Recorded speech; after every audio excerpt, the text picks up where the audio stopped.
यदा यदा हि धर्मस्य ग्लानिर्भवति भारत अभ्युत्थानम् अधर्मस्य तदात्मानं सृजाम्यहम्।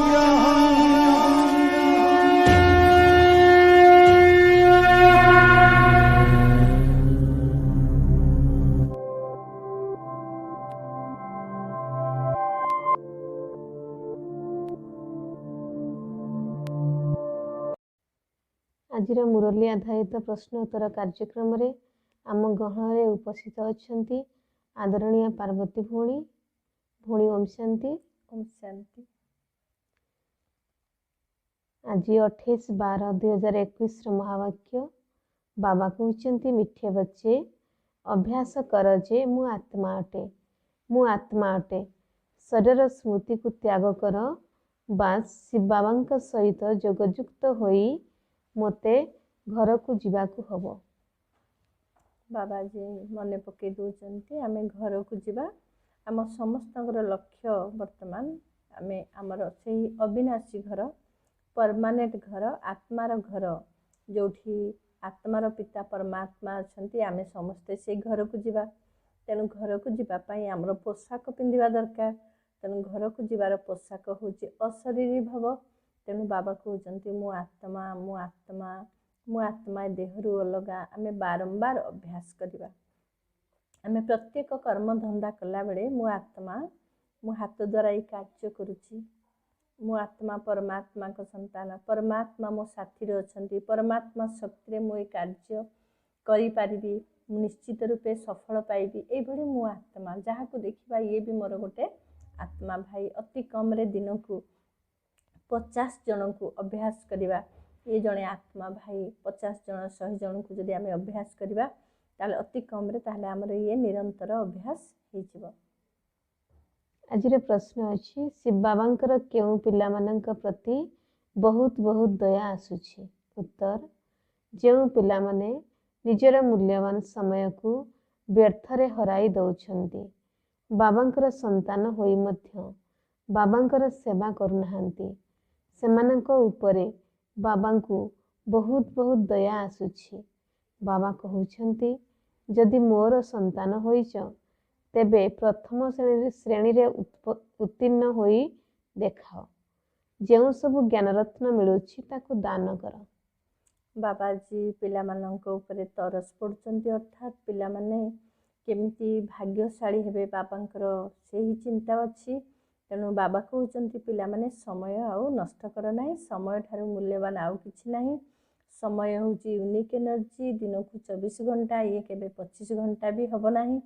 तेणुक आम समय रूपक शक्ति को केमिति सफल करवा ना सेवा द्वारा सफल करवा आउ कमाई द्वारा सफल करवा।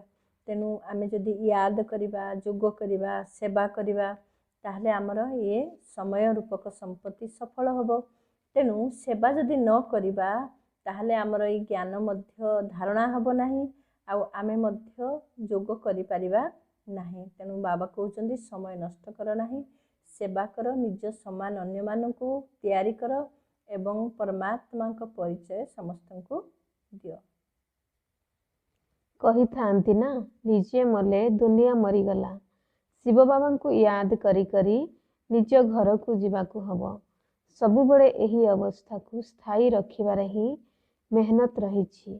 सीढ़ी चित्र संबंध रे मध्य बुझाई छंती जे जेबे भारत रे आदि सनातन देवी देवता धर्म थिला तेबे सुख शांति पवित्रता थिला। एबे मनुष्य माने दुखी हो जाइछंती तेणु निज घर को मने पकाउछंती। काहाकू मध्य सीढ़ीर चित्र संबंध रे बुझाइबा बहुत भल। तेणु बाबा कहते आम एमती विचार सागर मंथन करवा सीढ़ी चित्र रे आम निजे भी बुझीपर अन्य माने मध्य बुझीपारे। कारण सीढ़ी चित्र रे स्पष्ट भाव में बुझे दिखाई आम आत्मा माने किभली प्रथमे परम धाम रू आसी एठी अभिनय कले अभिनय करी करी धीरे धीरे आत्मार कला केमती कमी कमी गला। तेणु आमे वर्तमान पुणी से आत्मा जे कि सत्ययुग दुनिया रे परमधामରୁ प्रथम ଯେତେବେଳେ ଆସିଥିଲା 16 କଳା ସମ୍ପନ୍ନ ଥିଲା। ସତ୍ୟଯୁଗ ପରେ ତ୍ରେତା ଯୁଗକୁ 2 କଳା କମିଲା, ଦ୍ୱାପର ଯୁଗକୁ କଳା କମି କମି କଳିଯୁଗ ବେଳକୁ କଳାହୀନ ହେଇଗଲା। ସେହି ସମୟରେ ବାବା ଆସି ଆମକୁ ପୁଣି ରାଜଯୋଗ ଶିଖେଇ ଆମକୁ ପୁଣି ସମ୍ପୂର୍ଣ୍ଣ ସମ୍ପନ୍ନ ଆତ୍ମା ବନେଇ ଦେଉଛନ୍ତି।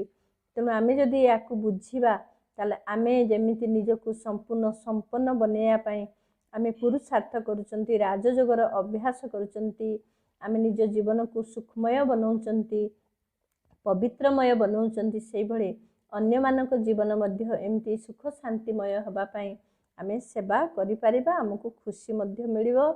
ତେଣୁ ଆମେ ବିଚାର ସାଗର ମନ୍ଥନ କରିବା ଉଚିତ। ଅଧାକଳ୍ପ ହେଉଛି ରାବଣ ରାଜ୍ୟ।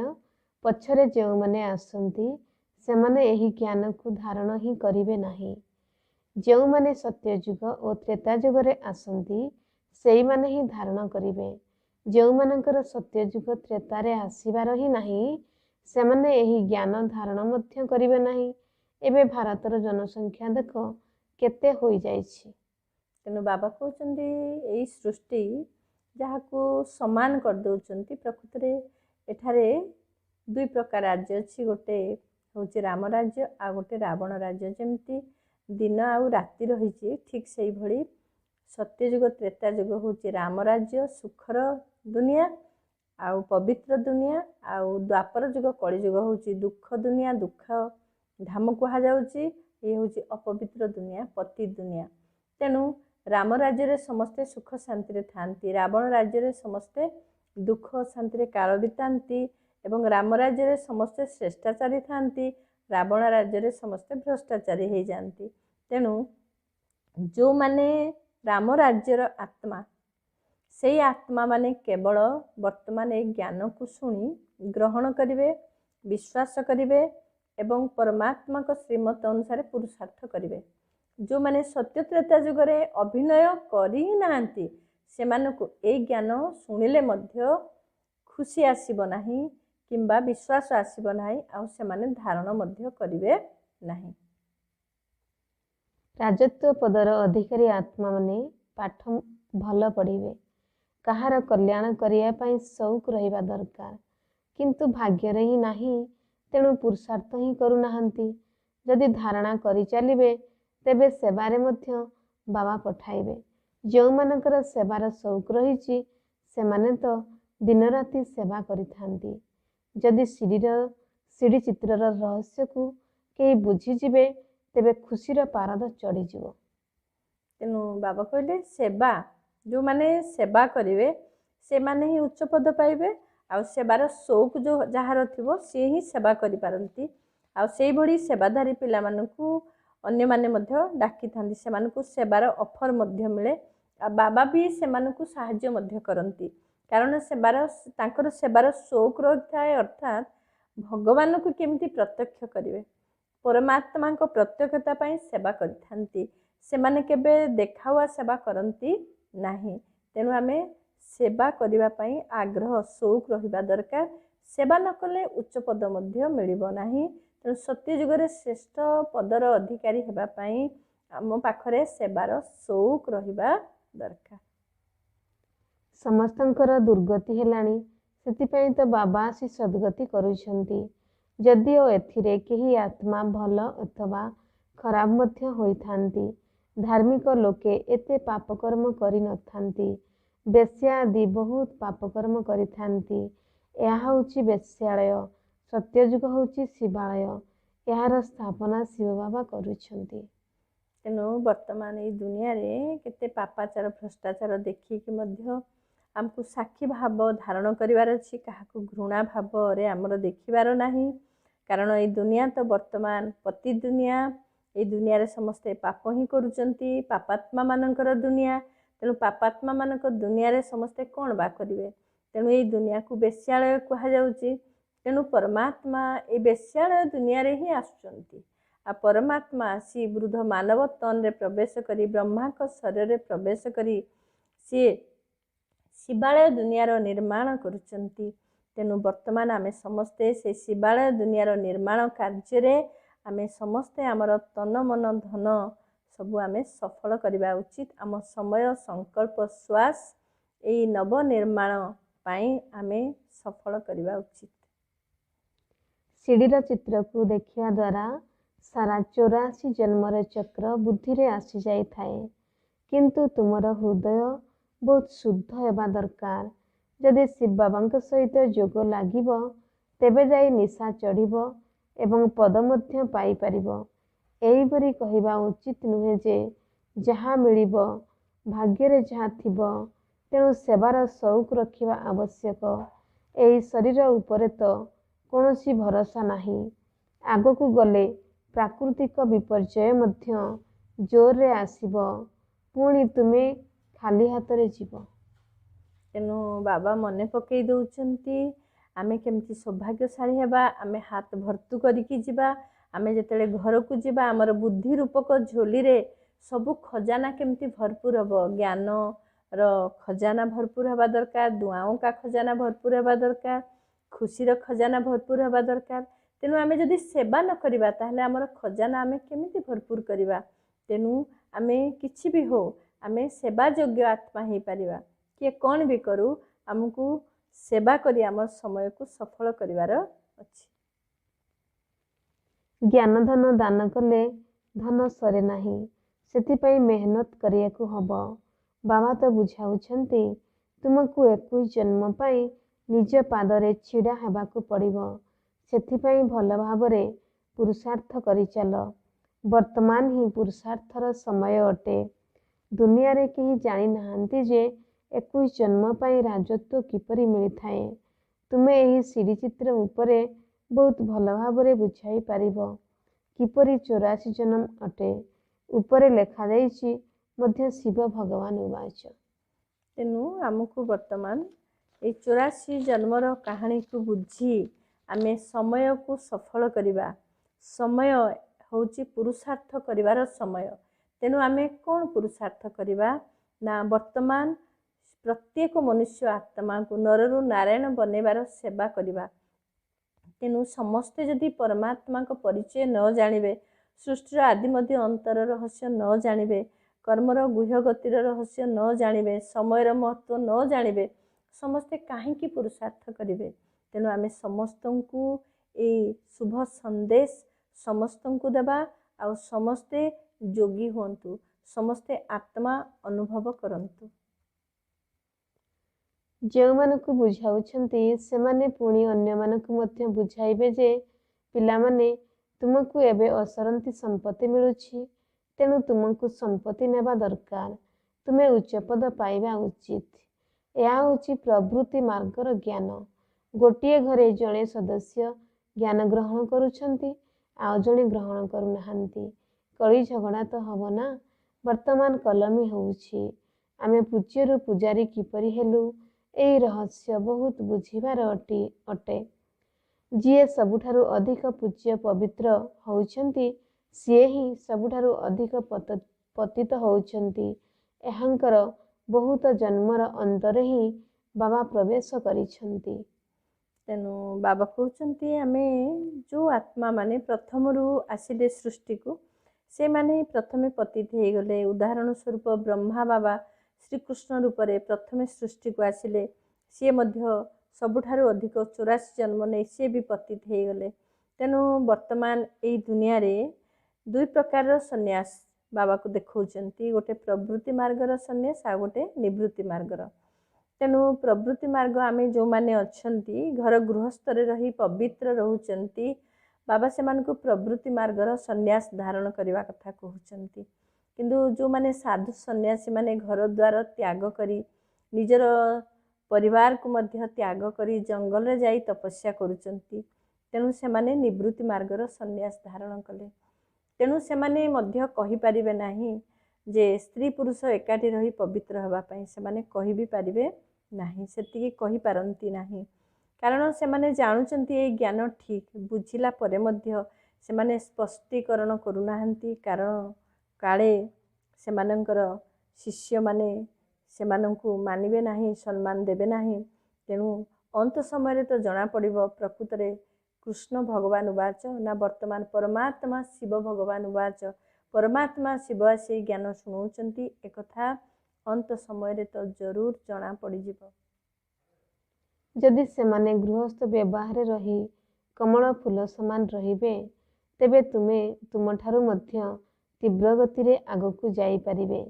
ଯେଉଁମାନେ କଣ୍ଟାର ଜଙ୍ଗଲରେ ରହି ସେବା କରୁଛନ୍ତି, ସେମାନଙ୍କୁ ଅଧିକ ଫଳ ମିଳିଥାଏ। ସେମାନେ ଗୃହସ୍ଥ ବ୍ୟବହାରରେ ରହି ବହୁତ ଭଲ ସେବା କରିଥାନ୍ତି। ସେବା କରିବାରେ ସେମାନଙ୍କୁ ବହୁତ ମଜା ଆସିଥାଏ। ଶିବ ବାବା ମଧ୍ୟ ସାହାଯ୍ୟ ତ କରିବେ ନା। ତେଣୁ ବାବା କହୁଛନ୍ତି ସେବା ତ ସମସ୍ତେ କରୁଛନ୍ତି, କିନ୍ତୁ ଯେଉଁମାନେ ଘର ଗୃହସ୍ଥରେ ମଧ୍ୟ ରହିଛନ୍ତି, ଆଶ୍ରମରେ ଯେମିତି ନୀତି ନିୟମ ପାଳନ କରାଯାଉଛି, ପବିତ୍ରତା ବ୍ରତ ଧାରଣ କରାଯାଉଛି ଏବଂ ସଚାଇ ସଫାଇ ସବୁ ପ୍ରାକ୍ଟିକାଲ ଭାବରେ ଧାରଣ କରୁଛନ୍ତି, ସେହିଭଳି ଘର ଗୃହସ୍ଥରେ ରହିକି ମଧ୍ୟ କଣ୍ଟାର ଜଙ୍ଗଲରେ ରହିକି ମଧ୍ୟ ଯେଉଁମାନେ ଧାରଣା ମୂରତ ହେଇ ସେବା କରୁଛନ୍ତି, ବାବା କହୁଛନ୍ତି ସେଇମାନଙ୍କୁ ତ ଉଚ୍ଚ ପଦ ମିଳିବ, ଆଉ ବାବା ମଧ୍ୟ ସେଇମାନଙ୍କୁ ଅଧିକ ସାହାଯ୍ୟ କରିଥାନ୍ତି। ତେଣୁ ଆମେ ଯେଉଁଠି ଅସମ୍ଭବ ସେଇଠି ଆମେ ସମ୍ଭବ କରି ଦେଖେଇବା, ସେଇଥିରେ ହିଁ ତ ଅଧିକ ବାହାଦୁରୀ ଅଛି। ଏହି ସନ୍ତାନ ବହୁତ ଭଲ ସେବାଧାରୀ ଅଟେ। କେହି କେହି ତ ସେବାଠାରୁ 3 କୋଶ ଦୂରକୁ ପଳାଇ ଯାଉଛନ୍ତି। ସେବାର ସଉକ ରଖିବା ଦ୍ୱାରା ସାହାଯ୍ୟ ମଧ୍ୟ ମିଳିଥାଏ। ଯେତେ ବାବାଙ୍କର ସେବା କରିବ, ସେତେ ଶକ୍ତି ମିଳିବ, ଆୟୁଷ ମଧ୍ୟ ବଢ଼ିବ, ତୁମର ଖୁସିର ନିଶା ଚଢ଼ିବ, ନିଜ କୂଳରେ ପ୍ରସିଦ୍ଧ ମଧ୍ୟ ହେବ। ପୁରୁଷାର୍ଥ କରିବା ଦ୍ୱାରା ତୁମେ ଶ୍ରେଷ୍ଠ ହୋଇପାରିବ। ତେଣୁ ସେତିକି ପୁରୁଷାର୍ଥ କରିବା ଦରକାର। ଚଳଣିରୁ ହିଁ ଜଣାପଡ଼ିଯାଇଥାଏ କାହାର ସେବାର ସଉକ ରହିଛି। ରାତିଦିନ ନିଜ ରୋଜଗାରର ଚିନ୍ତନ କରିବାକୁ ହେବ। ଏହା ବହୁତ ଶ୍ରେଷ୍ଠ ଆମଦାନୀ ଅଟେ। ତେଣୁ ସେବା ଛଡ଼ା ଯେମିତି ଆମକୁ ଆଉ କିଛି ଭଲ ଲାଗିବନି। ସେବା ହିଁ ବ୍ରାହ୍ମଣ ଜୀବନର ଶ୍ୱାସ ହେବା ଉଚିତ। କାରଣ ସେବା ଦ୍ୱାରା ଶକ୍ତି ମିଳୁଛି, ସେବା ଦ୍ୱାରା ଖୁସି ମିଳୁଛି, ସେବା ଦ୍ୱାରା ଭାଗ୍ୟ ପ୍ରାପ୍ତି ହେଉଛି, ସେବା ଦ୍ୱାରା ଆୟୁଷ ବୃଦ୍ଧି ହେଉଛି, ସେବା ଦ୍ୱାରା ଶ୍ରେଷ୍ଠ ପଦର ପ୍ରାପ୍ତି ହେଉଛି, ସେବା ଦ୍ୱାରା ପରମାତ୍ମାଙ୍କ କାର୍ଯ୍ୟରେ ମଦତଗାର ହେଇପାରୁଛନ୍ତି, ସେବା କରିବା ଦ୍ୱାରା ବାବାଙ୍କର ଆଜ୍ଞାକାରୀ ବଚା ହେଇପାରୁଛନ୍ତି। ତେଣୁ ସେବା ଯଦି ନାହିଁ, ଆମ ବ୍ରାହ୍ମଣ ଜୀବନର ଶ୍ୱାସ ହେଉଛି ସେବା। ସେବା ନାହିଁ ମାନେ ଯେମିତିକି ଆମେ ମୁର୍ଦ୍ଦା ହେଇଯାଇଛନ୍ତି। ଯେଉଁ ଯେଉଁ ପିଲାମାନଙ୍କର ମୁରଲି ପଢ଼ିବା ଏବଂ ତା ଉପରେ ଚିନ୍ତନ କରିବାର ସଉକ ରହିଛି, ସେମାନେ ସେବା କରି ଚାଲିବେ। ମୁରଲି ପଢ଼ିବା ଦ୍ୱାରା ଜାଗ୍ରତ ହୋଇଯିବେ। ଏହି ମୁରଲି ଛପା ହେବାର କାମ ତ ବହୁତ ଜୋରରେ ଚାଲିବ। ରେକର୍ଡ଼ର କାମ ମଧ୍ୟ ବହୁତ ବଢ଼ିଯିବ। ବିଦେଶ ପର୍ଯ୍ୟନ୍ତ ମଧ୍ୟ ମୁରଲି ଯିବ। ଯଦି କାହାର ବୁଦ୍ଧିରେ ଏକଥା ଆସିଯିବ, ତେବେ ଏକଦମ ନିଶା ଚଢ଼ିଯିବ। ତେଣୁ ବାବା କହୁଛନ୍ତି ମୁରଲି ଆମେ ପଢ଼ିବା, ଇଏ ହେଉଛି ଆମର ପ୍ରଥମ କର୍ତ୍ତବ୍ୟ। କେବଳ ଥରେ ପଢ଼ିଲେ ହେବନି, ଆମେ ତାକୁ ବାରମ୍ବାର ପଢ଼ିବା। ସେଥିପାଇଁ ଦାଦି ଜାନକୀ ତ ଅତି କମରେ 12 ଥର ମୁରଲି ପଢ଼ୁଥିଲେ ପ୍ରତ୍ୟେକ ଦିନ। ତେଣୁ ମୁରଲି ପଢ଼ି ସାରିଲା ପରେ ଦାଦି ଏକାନ୍ତରେ ବସି ତାକୁ ବିଚାର ସାଗର ମନ୍ଥନ କରୁଥିଲେ। ମୁରଲି ପରେ ସେ କେବେ କଥା କହନ୍ତି ନାହିଁ। ତେଣୁ ମୁରଲି ଶୁଣି ସାରିଲା ପର ସମୟଟା ବହୁତ ଇମ୍ପୋର୍ଟାଣ୍ଟ। ତେଣୁ ମୁରଲିରେ ଆମେ ଯାହା ଶୁଣିଲେ, ଯାହା ଆମେ ତାର ସ୍ୱରୂପକୁ ଆସିବା, ପ୍ରତ୍ୟେକ ଜ୍ଞାନ ପଏଣ୍ଟକୁ ଆମେ ନିଜର କର୍ମ ଇନ୍ଦ୍ରିୟକୁ ପଢ଼େଇବା ଦରକାର। ତାପରେ ଆଖି, ପାଟି, ହାତ, ପାଦ ସମସ୍ତଙ୍କୁ ଆମେ ପଢ଼େଇବା ଦରକାର। ସମସ୍ତେ ତାର ସ୍ୱରୂପ ହେବା ଉଚିତ। ତେଣୁ ମୁରଲି 5 ଥର 8 ଥର ମଧ୍ୟ ପଢ଼ିବା ଉଚିତ। ତେଣୁ ବର୍ତ୍ତମାନ ସବୁ ପ୍ରକାର ଅନଲାଇନରେ ବ୍ୟବସ୍ଥା ବି ହେଇଯାଇଛି। ବାବା ବି କହୁଛନ୍ତି ବହୁତ କିଛି ମୁରଲି ଛପା ହେବ। ସମସ୍ତେ ଗାଁ ଗାଁରେ ଏବେ ବିଭିନ୍ନ ଭାଷାରେ ମଧ୍ୟ ମୁରଲି ଛପା ହେଉଛି। ସମସ୍ତେ ମୁରଲି ଗାଁ ଗହଳିରେ ମଧ୍ୟ ପାଇପାରୁଛନ୍ତି। ତେଣୁ ଆମ ମୁରଲି ପଢ଼ିବା ହେଉଛି ଆମର ସଉକ ରହିବା ଦରକାର, ଆମର ସୌକିନ ରହିବା ଦରକାର, ଆମର ଲକ୍ଷ୍ୟ ରହିବା ଦରକାର ମୁରଲି ପଢ଼ିବା। ଆତ୍ମାକୁ ଖୁସି ହୋଇଥାଏ, ଓହୋ ଆମକୁ ବାବା ମିଳିଯାଇଛନ୍ତି। ଅବିନାଶୀ ବାବା 84 ଜନ୍ମର କାହାଣୀ ଶୁଣାଉଛନ୍ତି। ପିଲାମାନେ ପିତାଙ୍କୁ, ଶିକ୍ଷକଙ୍କୁ ଧନ୍ୟବାଦ ଦେବେ ନା। ଛାତ୍ର ଶିକ୍ଷକଙ୍କ ଦ୍ୱାରା ପାସ୍ ହୋଇଥାନ୍ତି, ତେବେ ପୁଣି ଶିକ୍ଷକଙ୍କୁ ଉପହାର ମଧ୍ୟ ଦେଇଥାନ୍ତି। ତୁମମାନେ ଜାଣିଛ ଯେ ବାବା ଆମକୁ କେତେ ଶ୍ରେଷ୍ଠ ପାଠ ପଢ଼ାଉଛନ୍ତି, ଯାହାଦ୍ୱାରା ଆମେ ବିଶ୍ୱର ମାଲିକ ହୋଇଯାଉଛୁ। ତେଣୁ ବାବା ଆମକୁ 84 ଜନ୍ମର କାହାଣୀ ଶୁଣେଇଲେ, ବାବା ଶିକ୍ଷକ ରୂପରେ ପାଠ ପଢ଼େଇଲେ, ସଦ୍ଗୁରୁ ହେଇକି ଆମର ସଦ୍ଗତି କରୁଛନ୍ତି। ତେଣୁ ଆମ ଦିଲରୁ କେତେ ଧନ୍ୟବାଦ ବାହାରୁଛି ବାବାଙ୍କ ପାଇଁ, ପରମ ଶିକ୍ଷକ ପାଇଁ, ସଦ୍ଗୁରୁ ପାଇଁ। କାରଣ ବାବା ଆମକୁ କେତେ ଉଚ୍ଚା ବନେଇ ଦେଉଛନ୍ତି, ବିଶ୍ୱର ମାଲିକ ବନେଇ ଦେଉଛନ୍ତି। ବର୍ତ୍ତମାନ ବି ଖୁସି ଶାନ୍ତି ଶକ୍ତି ମିଳିବା ସହିତ ଭବିଷ୍ୟତରେ ମଧ୍ୟ ଆମେ ବହୁତ ଜନ୍ମ ବହୁତ ଖୁସିରେ ରହିବା। ତେଣୁ ଆମ ଦିଲରୁ ତ କେବଳ ଧନ୍ୟବାଦ ହିଁ ବାହାରୁଛି। ଏହା ହେଉଛି ଦୁର୍ଗତିର ଦୁନିଆ। ପଚାର, ତୁମେ ଦୁର୍ଗତିରେ ଅଛ? ତେବେ କହିବେ, ଆମ ପାଇଁ ତ ଏଇଠାରେ ହିଁ ସ୍ୱର୍ଗ ଅଟେ। ଆମେ ତ ସ୍ୱର୍ଗରେ ବସିଛୁ। ଏଇ କଥା ବୁଦ୍ଧିରେ ଆସୁନାହିଁ ଯେ ସତ୍ୟ ଯୋଗକୁ ସ୍ୱର୍ଗ କୁହାଯାଉଛି। ବଡ଼ ବଡ଼ ପଣ୍ଡିତ ବିଦ୍ୱାନମାନେ ଅଛନ୍ତି, କିନ୍ତୁ କାହାରି ବି ବୁଦ୍ଧିରେ ଆସୁନାହିଁ ଯେ ଏହା ତ ପୁରୁଣା କଳିଯୁଗର ଦୁନିଆ ଅଟେ। ଏଠାରେ ମନୁଷ୍ୟ ବହୁତ ଗର୍ବ ଅହଙ୍କାର ସହିତ ବସିଛନ୍ତି। ତେଣୁ ବର୍ତ୍ତମାନ ମନୁଷ୍ୟମାନେ ସମସ୍ତେ ବୁଝିପାରୁନାହାନ୍ତି। କାରଣ କିଛି ଶାସ୍ତ୍ର ଜ୍ଞାନ ଶୁଣି ସେମାନେ ଭାବୁଛନ୍ତି ଆମେ ସବୁ ଜାଣିଦେଲୁ। ତେଣୁ ପରମାତ୍ମା ଆସି ଆମକୁ ଏଭଳି ବାପା ଟିଚର ସଦ୍ଗୁରୁ ପାଳନା ଦେଉଛନ୍ତି। ସେମାନେ ବୁଝିପାରୁନାହାନ୍ତି କାରଣ ସେମାନଙ୍କ ଭିତରେ ଗୁପ୍ତ ଭାବରେ ଅଦୃଶ୍ୟରେ ଅହଙ୍କାରର ମାନେ ଜନ୍ମ ହେଇସାରିଛି, କିନ୍ତୁ ସେମାନେ ବୁଝିପାରୁନାହାନ୍ତି। ତେଣୁ ବାବା କହୁଛନ୍ତି ବହୁତ ଅଛନ୍ତି ଯେଉଁମାନେ କି ଅହଙ୍କାରରେ ଭରପୁର ହେଇଯାଇଥିବା କାରଣରୁ ଏହି ଜ୍ଞାନ ସେମାନେ ବୁଝିପାରୁନାହାନ୍ତି କି ଅନୁଭବ କରିପାରୁନାହାନ୍ତି। କୁମ୍ଭ ମେଳାକୁ ଲକ୍ଷ ଲକ୍ଷ ମନୁଷ୍ୟ ଯାଇଥାନ୍ତି। ଏହା ହେଉଛି ମାୟାର ଶେଷ ଆଡ଼ମ୍ବର। ମାୟା ବାବାଙ୍କ ଆଡ଼କୁ ଆସିବାକୁ ଦେଉନାହିଁ। ମୂଷା ଭଳି ଫୁଙ୍କି ଦେଇ ସାରା ରକ୍ତ ଶୋଷି ନେଉଛି। ତେଣୁ ମାୟା ଗୁପ୍ତ ଭାବରେ ମୂଷା ଭଳି ଫୁଙ୍କି ଦେଉଛି, ଅର୍ଥାତ୍ ମାୟା କିଛି ପ୍ରଲୋଭନ ଦେଖେଇ ଦେଉଛି, ଯାହାଫଳରେ ସମସ୍ତେ ଭାବୁଛନ୍ତି ଏଇ ତ ଆମକୁ ସବୁ ମିଳିଗଲା, କିନ୍ତୁ ପ୍ରକୃତରେ କିଛି ମିଳିନାହିଁ। ଆମେ ତ୍ୟାଗ ତପସ୍ୟା ଦ୍ୱାରା ହିଁ ପରମାତ୍ମାଙ୍କ ଜ୍ଞାନର ସ୍ୱରୂପ ଦ୍ୱାରା ହିଁ ଆମକୁ କିଛି ମିଳିବ।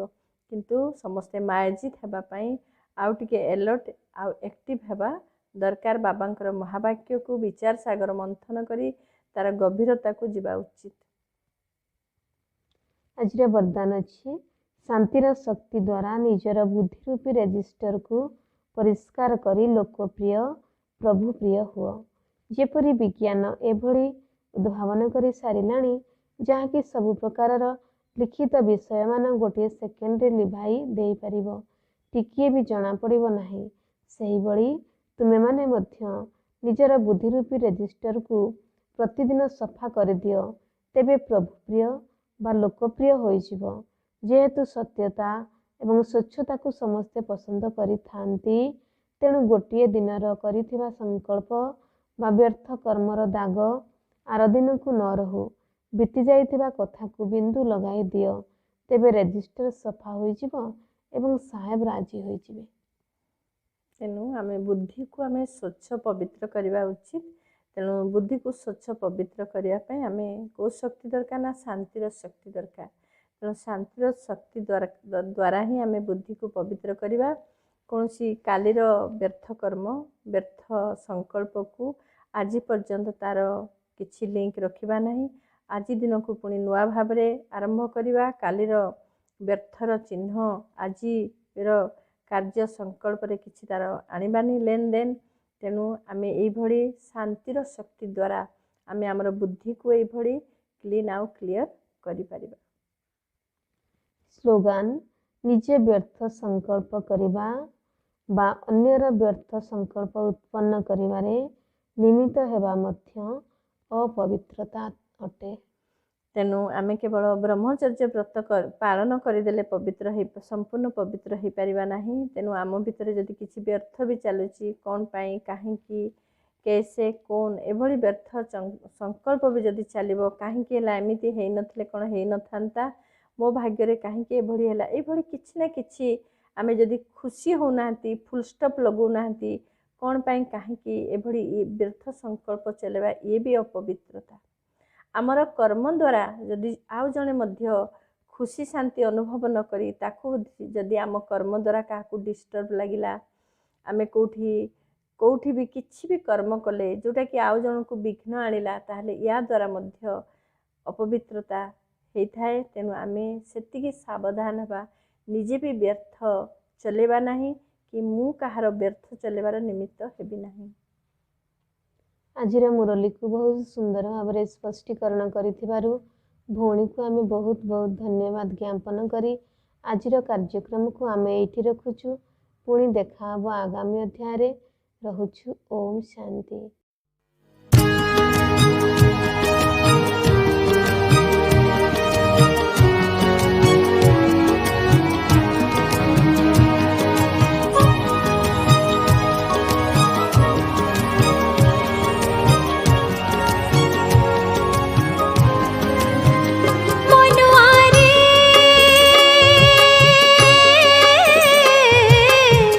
ये संसार दी दिनर खेला घर, ये संसार दी दिनर खेला घर, ये संसार दी दिनर खेला घर, ये संसार दी दिनर खेला घर। सारी गाल खेला केनु ही कहार, सारी गाल खेला केनु ही कहार, बाहुड़ी भी निज घर, बाहुड़ी भी निज घर। मनुआरे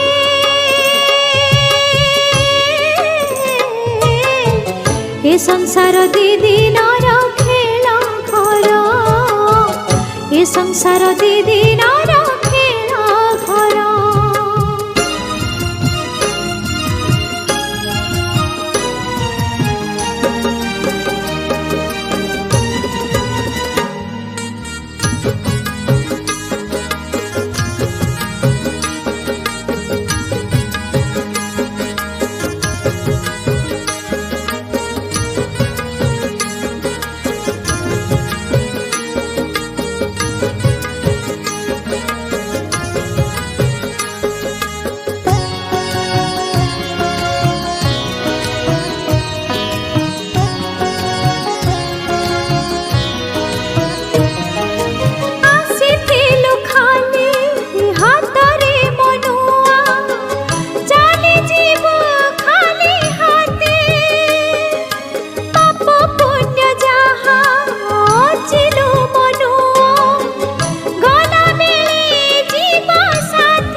संसार दी दिनर खेला घर, ये संसार दी दिनर खेला घर।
কথা কহিতু কর, এ কথা কহিতু কর মনুয়ারে।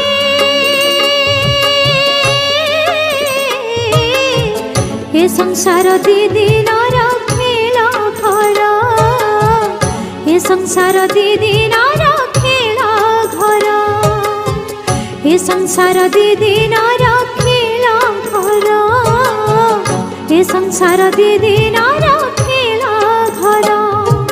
সরি গলে খেলা কেন হে কাহার, সরি গলে খেলা কেন হে কাহার, বাহুড়িবে নিজ ঘর, বাহুড়িবে নিজ ঘর, বাহুড়িবে নিজ ঘর, বাহুড়িবে